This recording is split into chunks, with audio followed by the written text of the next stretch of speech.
فأعوذ بالله من الشيطان الرجيم. بسم الله الرحمن الرحيم. قال الله تعالى في القرآن الحكيم: سبحان الذي أسرى بعبده ليلا من المسجد الحرام إلى المسجد الأقصى الذي باركنا حوله لنريه من آياتنا إنه هو السميع البصير. ہر قسم کی حمد و ثنا، کبریائی، بڑائی اللہ وحدہ لا شریک کی ذات کے لیے، جو اکیلا ہی اس کائنات کا خالق و مالک ہے. لاکھوں کروڑوں درود و سلام سید الاولین، امام الانبیاء، فخر الانبیاء، سرتاج رسول جناب محمد الرسول اللہ صلی اللہ علیہ وسلم کی ذات اقدس پر. ہمارے ہاں یہ بات مشہور ہے کہ 27 رجب کو آقا علیہ الصلوۃ والسلام کو اللہ رب العزت نے آسمان کی سیر کروائی، جسے ہم معراج کے نام سے جانتے ہیں. لیکن حقیقت تو یہ ہے کہ آپ علیہ الصلوۃ والسلام کا یہ مبارک سفر اللہ رب العزت نے جو بیت اللہ سے لے کر بیت المقدس تک اور پھر وہاں سے 7 آسمانوں کی جو سیر کروائی، اس کی صحیح تاریخ کسی صحیح احادیث سے نہیں ملتی. نہ کوئی صحیح تاریخ ملتی ہے، نہ کوئی مہینہ ملتا ہے کہ کس مہینے میں آپ علیہ الصلوۃ والسلام کو یہ سفر کروایا گیا. اگر اس دن کی اور اس رات کی کوئی خاص فضیلت ہوتی، جیسا کہ ہمارے ہاں مشہور کر دیا گیا کہ اس دن کو روزہ رکھنا اور اس رات کی عبادت کرنا، نوافل کا اہتمام کرنا بہت اللہ رب العزت کے ہاں پسندیدہ عمل ہے.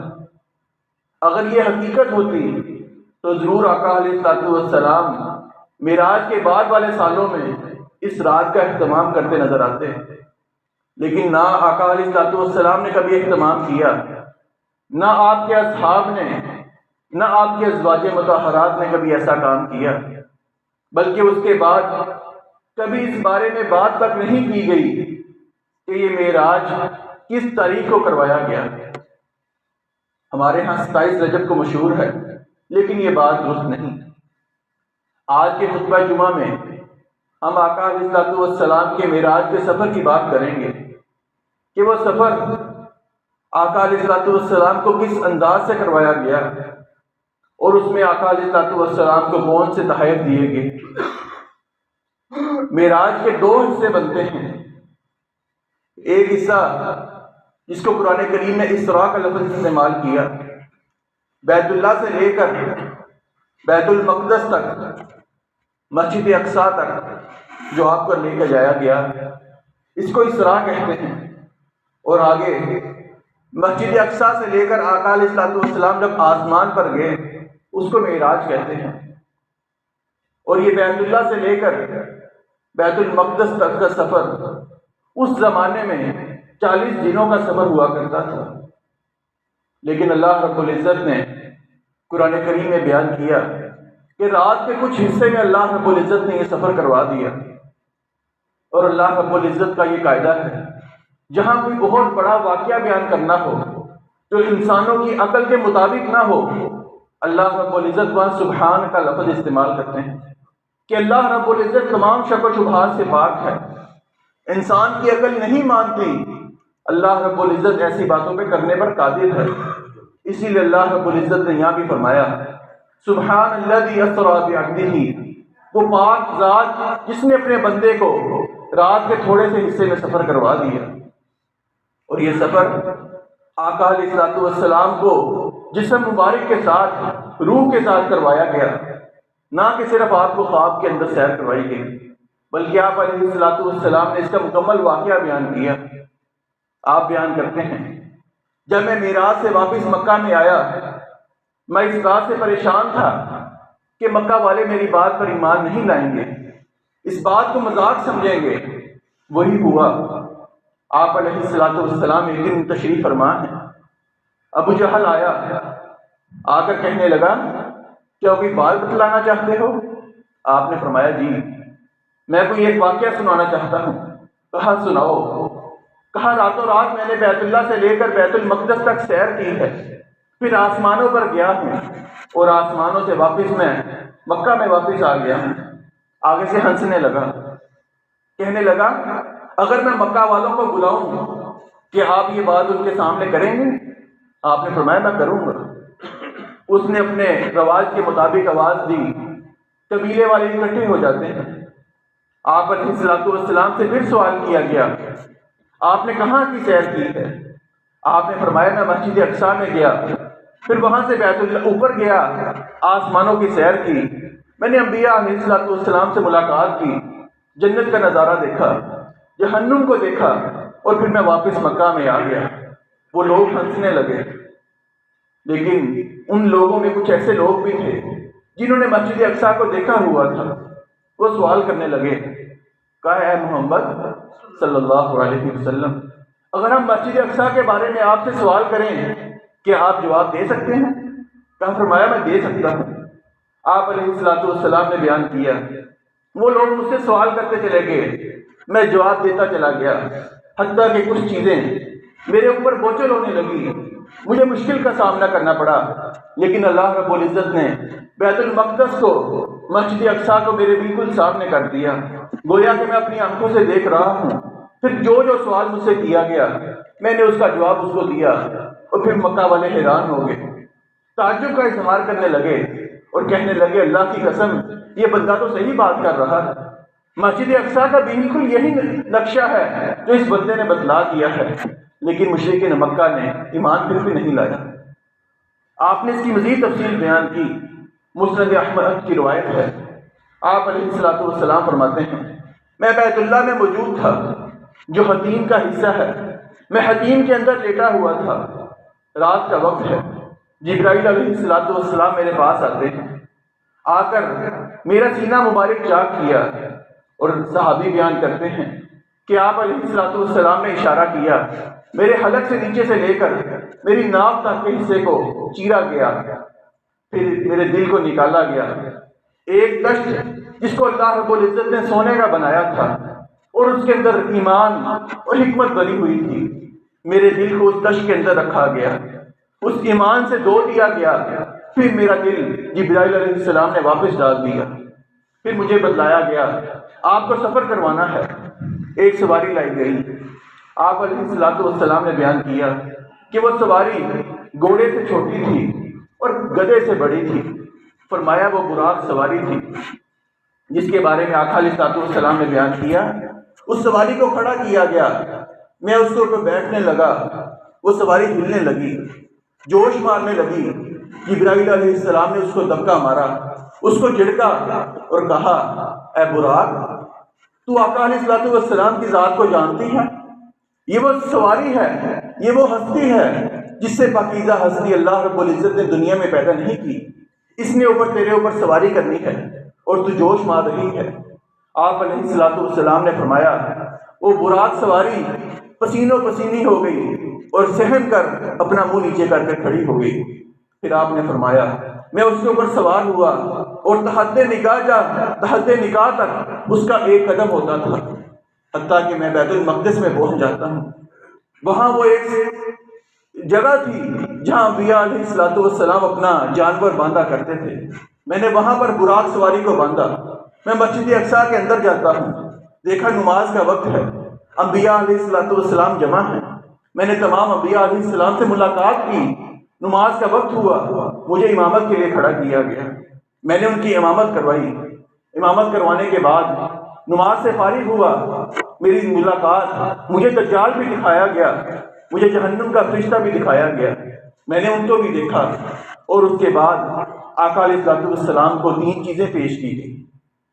جبرائیل علیہ السلام آتے ہیں، آپ کے سامنے 3 چیزیں پیش کی، ایک دودھ پیش کیا، شراب کو پیش کیا گیا اور شہد کو پیش کیا گیا۔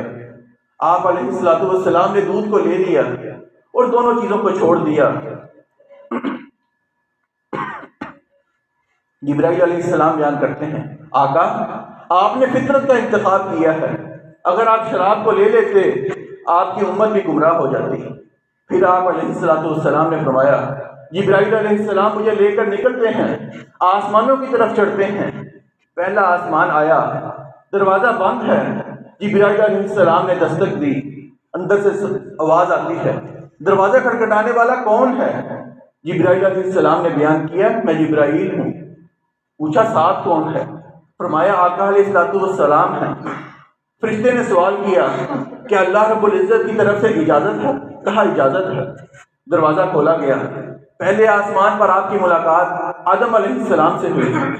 آپ نے دیکھا آدم علیہ السلام کی دائیں بھی کچھ روحیں ہیں، کوئی بائیں طرف روحیں پڑی ہیں، اور بتلایا گیا یہ دائیں طرف والی روحیں یہ جنت کی روحیں ہیں اور یہ بائیں طرف والے یہ جہنمی لوگ ہیں۔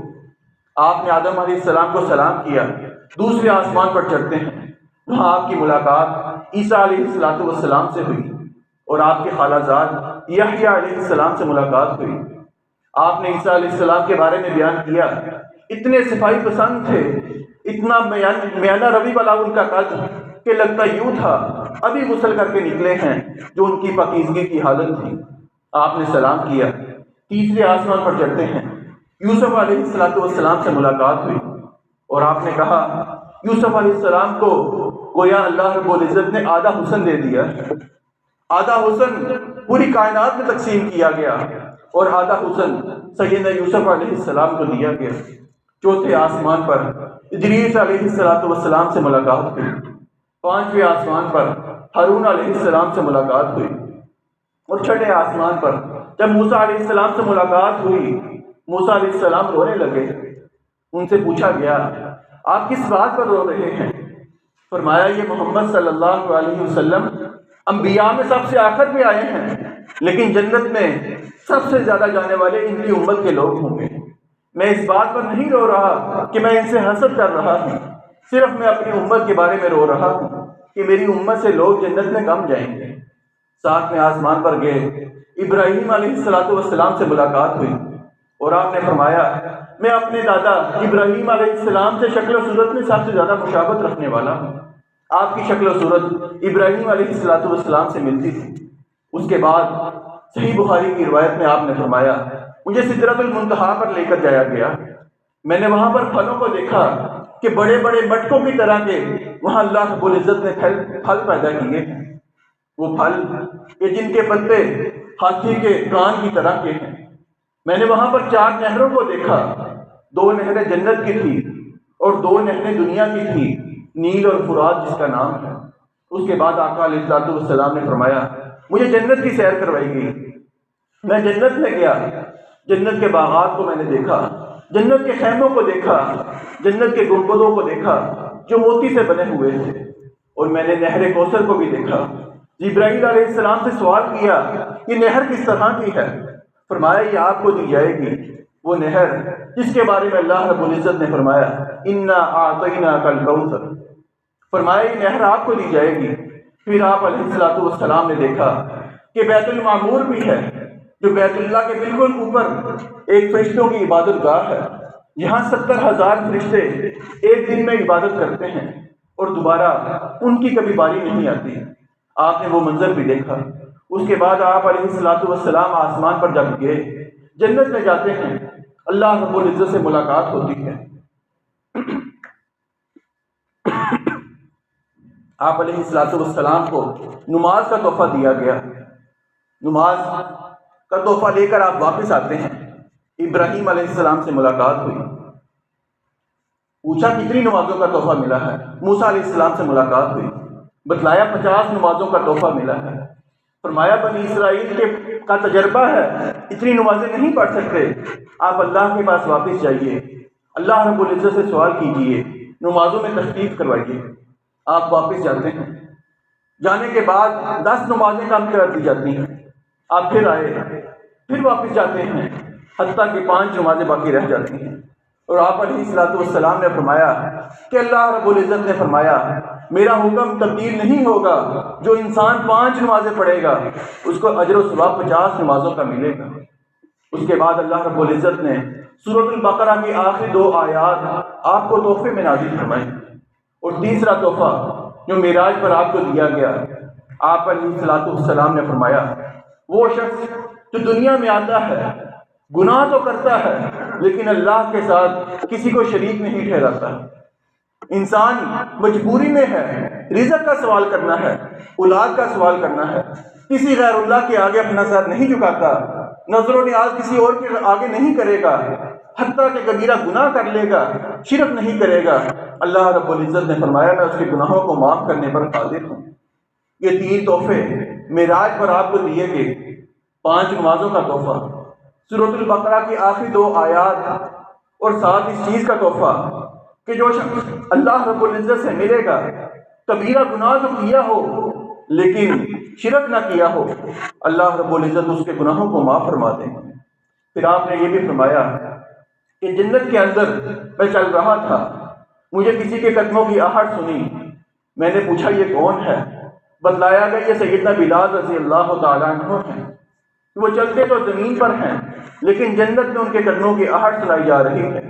پھر آپ نے واپس جا کر کہا بلال خوش ہو جاؤ، تم تو اللہ رب العزت کے یہاں جنت میں چلتے ہو، تمہارے قدموں کی آہٹ اللہ رب العزت جنت والوں کو سنائی دے رہا ہے۔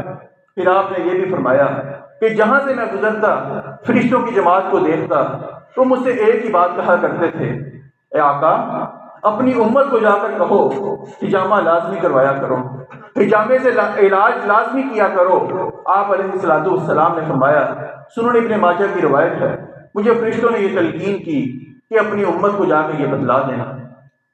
پھر آپ علیہ الصلوۃ والسلام نے جنت میں سیدنا عمر رضی اللہ تعالیٰ عنہ کا خیمہ بھی دیکھا کہ جس کے بارے میں فرمایا کہ جب میں نے جان کر دیکھا اندر حور بھی بیٹھی تھی، بہت خوبصورت حور تھی اور بہت خوبصورت خیمہ تھا۔ میں اندر جانے لگا، میں نے خواہش کی اس خیمے کو دیکھ لوں، لیکن سیدنا عمر کی مجھے غیرت یاد آ گئی، میں اس خیمے کے اندر نہیں گیا۔ سیدنا عمر کو واقعہ سنایا، آپ زاروں کی طرح رونے لگے کہ آقا میں نے آپ کی ہستی پر غیرت کرنی تھی، آپ پاکیزہ ذات ہیں، میں آپ کے بارے میں کیسے اس طرح کا تصور رکھ سکتا ہوں؟ آپ کیوں میرے محل میں جا کر میرے خیمے میں جا کر کیوں نہیں دیکھ کر آئے؟ پھر آپ نے جنت کے اوصاف بیان کیے، جنت کے پھلوں کا تذکرہ کیا کہ ایسے پھل ہیں، ایسے باغات ہیں، ایسی نہریں ہیں جو انسان نے کبھی تصور نہیں کیا، انسان کے وہم و گمان میں ان کا تصور نہیں آ سکتا۔ انسان نے دنیا میں کبھی ایسا منظر نہیں دیکھا ہوگا، کبھی کانوں سے سنا نہیں ہوگا۔ اس کے بعد آپ علیہ الصلوۃ والسلام نے سیدنا ابراہیم علیہ السلام سے دوبارہ ملاقات کی۔ آپ نے فرمایا، سیدنا ابراہیم علیہ السلام نے کہا، آقا اپنی امت کو جا کے میرا سلام پیش کرنا کہ ابراہیم علیہ السلام تمہیں سلام کہہ رہے ہیں، اور ساتھ ان کو یہ بات بتلانا کہ جنت کی مٹی بہت زرخیز ہے، بہت عمدہ مٹی ہے، اس کا پانی بہت میٹھا ہے، اگر کوئی اس میں سے جنت کی باغبانی کرنا چاہتا ہے، اس کی حفاظت کرنا چاہتا ہے، وہ سبحان اللہ والحمد للہ ولا الہ الا اللہ واللہ اکبر کو لازم پکڑے، اس کا ورد کثرت سے کرے، گویا یہ جنت کے جانے کے لیے ایک بہت بڑا وظیفہ ہے جو سیدنا ابراہیم علیہ السلام نے بتلایا۔ اور دوسری روایت کے الفاظ ہیں کہ جنت کی مٹی بہت زرخیز ہے، جو اس کی باغبانی کرنا چاہے وہ لا حول ولا قوت الا باللہ کو لازم پکڑے۔ آپ علیہ الصلوۃ والسلام نے پھر جہنم کا منظر بھی بیان کیا کہ آپ نے دیکھا ایک وہ شخص ہے کہ جس کے ناخن تانبے کے ہیں، وہ اپنے منہ کو بھی نوچ رہا ہے، اپنے سینے کو بھی نوچ رہا ہے، اس شدید عذاب میں مبتلا ہے، چیخ و پکار کر رہا ہے۔ آپ نے فرشتے سے سوال کیا اس کی سزا کیا ہے، اس کا جرم کیا ہے؟ بتلایا گیا یہ دنیا میں لوگوں کی غیبت کیا کرتا تھا، یہ لوگوں کی عزتوں کو اچھالا کرتا تھا، لوگوں کی بے عزتی کرنے کو فخر سمجھا کرتا تھا۔ آج اس کی یہ سزا ہے کہ اس کے ناخن تانبے کے بنا دیے گئے، اس کے ناخن تانبے کے بنا دیے گئے ہیں، اور یہ ان سے اپنے چہرے کو اور اپنے سینے کو نوچ رہا ہے۔ پھر آپ نے وہ منظر بھی دیکھا کہ آگ کی کینچیاں کسی کے منہ کو کاٹ رہی ہیں۔ آپ علیہ الصلوۃ والسلام نے منظر کو دیکھا، پوچھا یہ کون لوگ ہیں جن کو یہ سزا ہو رہی ہے؟ آپ کو بتلایا گیا یہ وہ لوگ ہیں جو لوگوں کو تبلیغ کرتے ہیں، لوگوں کو حق بات بتاتے ہیں، لیکن خود اس پر عمل نہیں کرتے۔ آج ان کی یہ سزا ہے۔ اور اللہ رب العزت نے آپ کو یہ منظر بھی دکھلائے کہ جس کے بارے میں آپ نے فرمایا کہ ایک وہ شخص کہ جس کو اس قدر عذاب ہو رہا کہ وہ بانچھے لوہے کی اپنے منہ میں ڈالتا ہے، اس کو چیر کر گدی تک لے کر جاتا ہے، پھر لوہے کی سلاخ کو لیتا ہے، اپنے ناک میں ڈالتا ہے، چیرتا ہوا اپنی گدی تک لے کر جاتا ہے، پھر وہی سلاخ اپنی آنکھوں میں ڈالتا ہے۔ ذرا تصور کیجیے، آج ہلکی سی سوئی، ہلکا سا کانٹا میرے جسم پر لگ جائے، مجھے تکلیف ہوتی ہے۔ وہ نکیلے نوکدار چیز جس سے انسان اپنے منہ کو چھیلے گا، اپنے ناک کو چھیلے گا، اپنی آنکھوں کو چھیلے گا، اس سے تکلیف کس قدر زیادہ ہوگی۔ فرمایا اس شخص نے اپنے منہ کو چیرا، پھر اپنے ناک کو چیرا، پھر اپنی آنکھوں کو چیرا، اپنی گدی تک لے کر گیا۔ میں نے پوچھا اس کی سزا کیا ہے، اس کا جرم کیا ہے؟ مجھے بتلایا گیا یہ وہ شخص ہے جو دنیا میں جھوٹ بولا کرتا تھا، اور اس کا جھوٹ لوگوں میں پھیل جایا کرتا تھا، اس کا جھوٹ معاشرے کے اندر پھیلا کرتا تھا۔ آج سوشل میڈیا کا دور ہے، ذرا تصور کریں، میں اور آپ ایک ہلکی سی پوسٹ فیس بک پر شیئر کرتے ہیں، وہ پورے معاشرے میں پھیل جاتی ہے، پورے سوشل میڈیا پہ پھیل جاتی ہے، اور بعد میں معلوم ہوتا ہے یہ بات بے بنیاد ہے، اس کی کوئی حقیقت نہیں ہے۔ تو یہ جھوٹ، سوشل میڈیا کا جھوٹ انسان کو بہت برے راستے پر لے کر جا رہا ہے۔ یہ آقا علیہ الصلوۃ والسلام نے اپنے معراج کا سفر بیان کیا، اور یہی وہ سفر ہے کہ سیدنا ابو بکر رضی اللہ تعالیٰ عنہ کے سامنے جب پیش کیا گیا، آپ نے اس کی صداقت کی گواہی دی کہ یہ سفر تو ناممکن نظر آتا ہے، ہماری عقل کے مطابق نہیں ہے، لیکن اگر کہنے والے، خبر دینے والے آقا علیہ الصلوۃ والسلام ہیں تو یہ بات بالکل حقیقت ہے۔ میرا اور آپ کا ایمان، عقیدہ دین اسلام کے بارے میں ایسا ہی ہونا چاہیے۔ سیدنا صدیق رضی اللہ تعالیٰ عنہ کو صدیق کا لقب ایسے نہیں مل گیا، اس کے لیے ان کا ایمان، ان کا اخلاص تھا، آقا علیہ الصلوۃ والسلام سے محبت تھی کہ آپ علیہ الصلوۃ والسلام نے مدینہ میں بیان کیا کہ جب پورے مکہ نے، پورے کفار نے میری تکذیب کی، سیدنا ابو بکر وہ ذات تھے جس نے میری تصدیق کی تھی، اس لیے اللہ رب العزت نے ان کو صدیق کا لقب دے دیا۔ اور آپ علیہ الصلوۃ والسلام پر جو قرآن کریم نازل ہوا، اس کے اندر اللہ رب العزت نے یہ بھی فرما دیا وَمَن يُطِعِ الرَّسُولَ فَقَدْ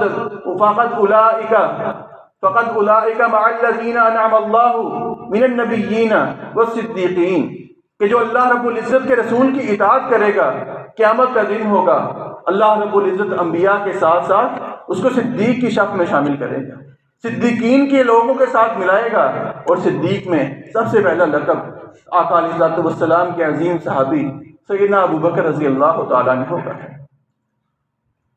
یہ معراج کا واقعہ، اس سے صرف سبق ہمیں جو ملتے ہیں بہت سے اسباق ہیں، لیکن غور کیجئے، میرے اور آپ کے سامنے جب دین اسلام کی بات کی جاتی ہے، میں اس کی تصدیق کس انداز سے کرتا ہوں، کس قدر اس کے اوپر ایمان لاتا ہوں، اور کس قدر اس کو جھٹلاتا ہوں۔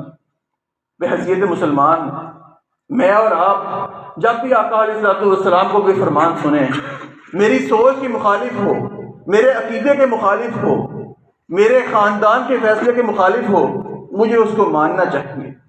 لیکن افسوس کا اظہار تو یہ ہے کہ میں بحیثیت مسلمان آپ سے محبت کا اظہار بھی کرتا ہوں، آپ سے الفت بھی رکھتا ہوں، محبت کے دعوے بھی کرتا ہوں، لیکن جب میرے خاندان کی بات آتی ہے، دوسری طرف آقا علیہ الصلوۃ والسلام کا فرمان آتا ہے، میں اپنے خاندان کی بات کو ترجیح دیتا ہوں۔ میرے سامنے آقا علیہ الصلوۃ والسلام کا یہ فرمان آتا ہے کہ آپ نے داڑھی مبارک کو کبھی نہیں کاٹا، آپ نے حکم ارشاد فرمایا کہ اپنی داڑھیوں کو معاف کر دو، یہود و نصارہ کی مخالفت کرو، داڑھی نہ کٹواؤ۔ آپ علیہ الصلوۃ والسلام کا فرمان تو سنتا ہوں، لیکن صبح کا وقت ہوتا ہے، آقا علیہ الصلوۃ والسلام کی عظیم سنت کو، جس کو اللہ رب العزت نے چہرے پر سجایا تھا، میں اس کو نالی کی حیثیت کر دیتا ہوں، نالی کی نظر کر دیتا ہوں۔ آپ علیہ الصلوۃ والسلام نے فرمایا جس کا شلوار پاجامہ ٹخنے سے نیچے ہوا، اللہ رب العزت قیامت کے دن اس کو نظر رحمت سے نہیں دیکھیں گے، اس کے گناہوں کو نہیں معاف کریں گے، اللہ رب العزت یہ حصہ جہنم میں پھینکیں گے۔ میں یہ بات سنتا بھی ہوں لیکن عمل نہیں کرتا۔ آقا علیہ الصلوۃ والسلام کے صحابہ تو وہ تھے، ہم ان کی مثال تو دیتے ہیں، کبھی ان کا کردار تو دیکھیں۔ مدینہ میں آقا علیہ الصلوۃ والسلام ایک دن تشریف فرما ہے، مسجد نبوی کے جو دروازے تھے، آپ نے ایک دن یہ بات کا اظہار کیا، خواہش کا اظہار کیا، کاش کہ یہ دروازہ عورتوں کے لیے خاص کر دیا جائے، صرف خواہش کا اظہار کیا۔ آپ نے ایسا کیا نہیں۔ سیدنا عبداللہ بن عمر رضی اللہ تعالیٰ عنہ فرماتے ہیں کہ جس دن سے میں نے آقا علیہ الصلوۃ والسلام کا یہ فرمان سنا کہ کاش یہ دروازہ عورتوں کے لیے خاص کر دیا جائے، اس دن سے لے کر میری موت کا دن آ گیا ہے، میں اس دروازے سے داخل نہیں ہوا۔ صرف آپ نے خواہش کا اظہار کیا، نہ منع کیا نہ کچھ اور، لیکن آقا علیہ الصلوۃ والسلام کی اطاعت اس انداز سے کر کے دکھلائی۔ آج میرے اور آپ کے سامنے آقا علیہ الصلوۃ والسلام کا فرمان آئے کہ آپ نماز اس انداز سے پڑھا کرتے تھے، آپ سود کا کام نہیں کرتے تھے، سود کی مذمت بیان کرتے تھے، آپ تجارت کے یہ اصول بیان کرتے تھے، لیکن میں اور آپ آقا علیہ الصلوۃ والسلام کی ذات پر کیوں ایمان نہیں لاتے؟ یہ ایمان صرف باتوں کی حد تک اللہ رب العزت کو قبول نہیں ہے۔ ایمان کا تقاضا یہ ہے کہ جو بات سنوں اس پر عمل کروں، میرے دل بھی اس کی تصدیق کرے، میرا زبان بھی اس چیز کی گواہی دے، اور میرے اعضاء اس کے مطابق عمل کریں۔ اللہ رب العزت سے دعا ہے اللہ رب العزت جو میں نے کہا اور جو آپ نے سنا ان باتوں پر عمل کرنے کی توفیق عطا فرمائے۔ وآخر دعوایا ان الحمد للہ رب العالمین۔